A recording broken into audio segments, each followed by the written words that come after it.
সৌজন্যমূলক সাক্ষাৎ, অর্জুনদা এসছে দলে, দল তাকে সাদরে গ্রহণ করেছে।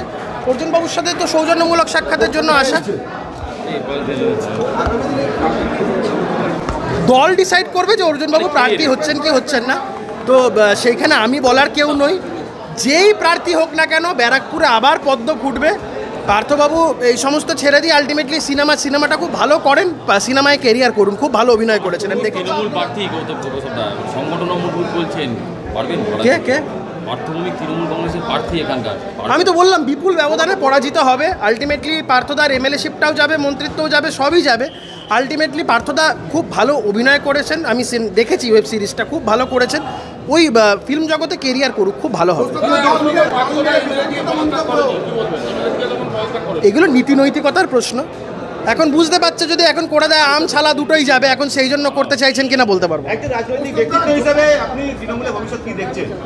তৃণমূলের কোনো ভবিষ্যৎ নেই এই রাজ্যে, তৃণমূলের ভবিষ্যৎ নেই। তৃণমূলকে এরপরে আর দূরবীন দিয়ে খুঁজে পাওয়া যাবে না। দেখুন না 24 সালের এই লোকসভা নির্বাচনের পর দেখবেন রাজ্যের তৃণমূলকে খুঁজে পাওয়া যাবে না, গোটা রাজ্য জুড়ে পদ্ম ফুটবে। আপনারই দলের নেত্রীর বিতর্কিত মন্তব্য। কার? আমি ফাল্গুনিতেই নিয়ে আপনারা অহেতুক এটাকে জলঘোলা করছেন। দলের মধ্যে যদি অসন্তোষ থেকে থাকে সেগুলো সেই পর্ব শেষ হয়ে গেছে। দল যখন কাউকে গ্রহণ করে নিয়েছে, আমাদের সকলের উচিত দলের শৃঙ্খলাবদ্ধ কর্মী হিসাবে সবাই ঐক্যবদ্ধ হিসাবে কাজ করা। ফাল্গুনিদি যথেষ্ট দলের মধ্যে খুব বরিষ্ঠ নেত্রী, দীর্ঘদিনের লড়াইয়ের সংগ্রামের একজন নেত্রী, রাজ্য মহিলা মোর্চার সভানেত্রী। তিনি জানেন, তিনি দলের ডিসিপ্লিন কালচার সবটাই জানেন। আমার মনে হয় না ফাল্গুনিদিকে নিয়ে কোনো কিছুই হবে। ফাল্গুনিদি সমস্তটা মেনে নিয়ে যেই প্রার্থী হোক না কেন, সে আজকে দলের XYZ যেই প্রার্থী হোক না কেন, আমরা সবাই একসাথে নামবো সেই প্রার্থীকে জেতানোর জন্য।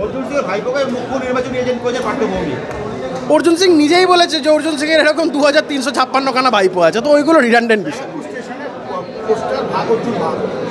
এগুলো তৃণমূলের লোকেরা, পার্থভৌমিকের লোকেরা এগুলো সব লাগাচ্ছে। এগুলো খেয়ে দেয়ে কাজ নেই, রাত্রিবেলায় কোনো মাতাল টাতালকে পয়সা দিয়ে পোস্টারগুলো মারায়।